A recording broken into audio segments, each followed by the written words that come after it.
so much motherfucking design on right now. Break it down, bring it back, make it clap. I got 3 old thoughts, new guap, where that thing. Teorema dasar tentang grup.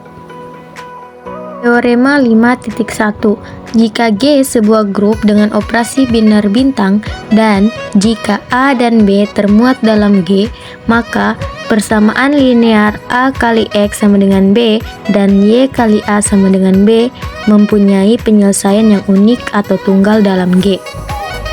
Bukti A kali X sama dengan B, A aksen kali dalam kurung A kali X sama dengan A aksen kali B. Karena G grup, maka A aksen termuat dalam G.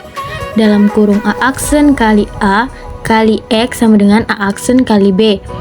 Sifat asosiatif. I kali X sama dengan A aksen kali B. Sifat inverse.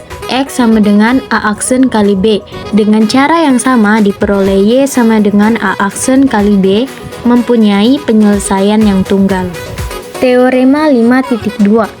Dalam sebuah grup G dengan operasi biner bintang, terdapat hanya satu identiti, I, sedemikian hingga I kali A sama dengan A kali I sama dengan A.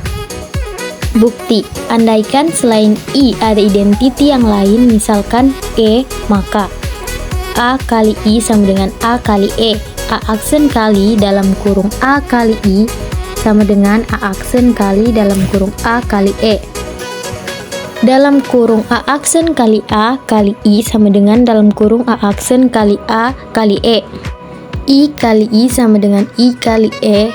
I sama dengan E. Terbukti hanya ada satu unsur netral atau identiti dalam sebuah grup G.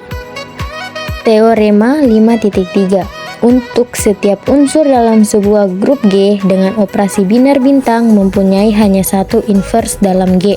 Bukti, misalkan selain A aksen yang merupakan inverse dari A elemen G terdapat inverse yang lain, misalkan saja Y, maka A aksen kali A sama dengan I dan Y kali A sama dengan I. Karena Y juga inverse dari A, akibatnya A aksen kali A sama dengan Y kali A. A aksen kali A kali A aksen sama dengan Y kali A kali A aksen. A aksen kali I sama dengan Y kali I. A aksen sama dengan Y. Jelas bahwa setiap unsur hanya mempunyai satu inverse.